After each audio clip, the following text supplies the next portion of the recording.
প্রিয় দর্শক, আসসালামু আলাইকুম। আশা করি আপনারা সবাই ভালো আছেন। আমিও আল্লাহর রহমতে আপনাদের দোয়ায় ভালো আছি। তো আজকে একেবারেই একটা নতুন রেসিপি নিয়ে আপনাদের মাঝে হাজির হলাম। আলু আর ডিমের দুর্দান্ত একটা নাস্তা, যা ছোটো বাচ্চারা খুবই পছন্দ করে। একদম সিম্পল একটা রেসিপি। এই যে আলুগুলোকে এরকমভাবে কেটে নিতে হবে। আলু যত পাতলা হবে রেসিপিটা কিন্তু ততই সুস্বাদু হবে। যেরকমভাবে আমি আলুগুলো দিয়ে দিচ্ছি, আপনারা আপনাদের মতো করে দিতে পারেন।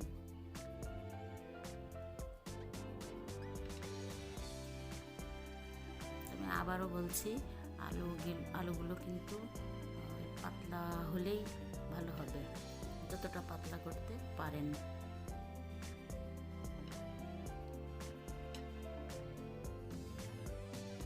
আমি মাঝারি সাইজের একটা আলু নিয়েছি। আলুগুলো বিছিয়ে দিলাম প্যানে। এখন সাইড করে রেখে দুটো ডিম নিয়েছি। ডিমের মধ্যে লবণ দিয়ে দিচ্ছি স্বাদ মতো।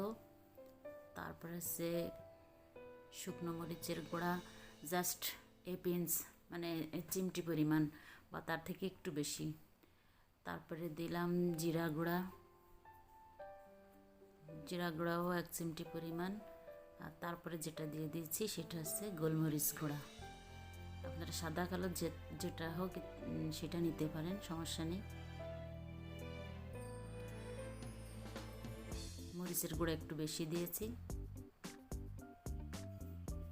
1/3 টেবিল চামচ মরিচ।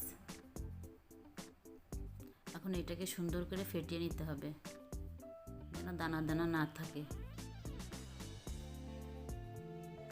যেরকমভাবে বাচ্চারা কিন্তু আলু খেতে খুব পছন্দ করে। আর তারপরে বাচ্চাদের আরও একটা বিষয় আছে, সেটা হচ্ছে ওরা প্রতিদিন কিন্তু একই খাবার খেতে চায় না, ওরা খাবারের নতুনত্ব চায়। এই জন্য এরকম একটা নাস্তা বাচ্চাদের জন্য তৈরি করে দিতে পারেন, বড়রাও খেতে পারবে। খুবই মজাদার একটা রেসিপি। ডিমটা সাইড করে রেখে দিলাম। এখন প্যানটাকে চুলায় বসিয়ে দিয়েছি আমি। এখন এর মধ্যে তেল দিয়ে দিচ্ছি হচ্ছে 2.5 টেবিল চামচের মতো। আমি সরিষার তেল দিয়েছি, আপনারা যে কোনো তেল ব্যবহার করতে পারেন। এখন এটা 2-3 মিনিটের জন্য ঢাকা দিয়ে রাখবো। যে আমি সরিষার তেল দিয়েছি জন্য এরকমটা তেলের বাবেল উঠছে।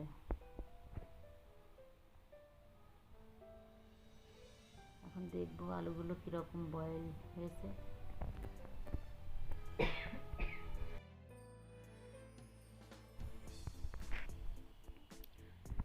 আলুগুলো সিদ্ধ হয়ে গিয়েছে।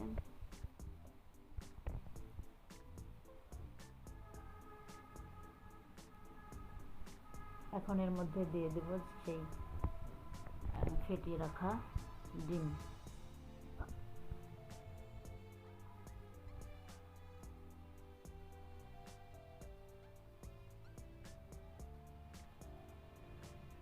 গুঁড়া মশলা দেওয়ার কারণে ডিমের কালারটা এরকম আসছে।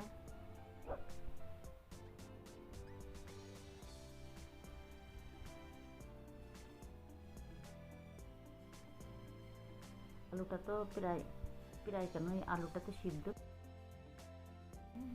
সিদ্ধ হয়েই গেছে। জাস্ট ডিমটা ভাজির জন্য যতটুকু চুলায় রাখার দরকার ততটুকু সময়।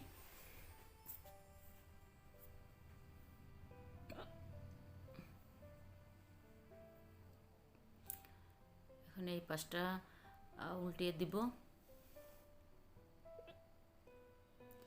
আপনারা চাইলে এরকমটাও পরিবেশন করতে পারেন, কারণ এটা তো রান্না হয়ে গিয়েছে। জাস্ট কালারের জন্য আমি এই সাইডটা দিলাম। যে এরকম একটা কালার ওই সাইডে হলে নামিয়ে ফেলবো।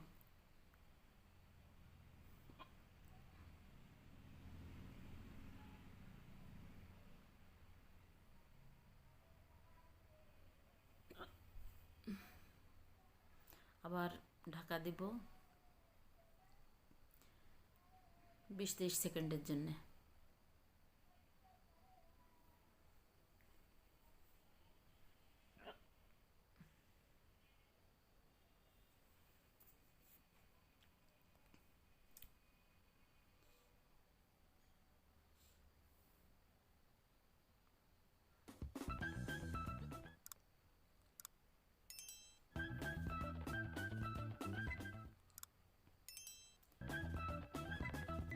হয়ে গিয়েছে।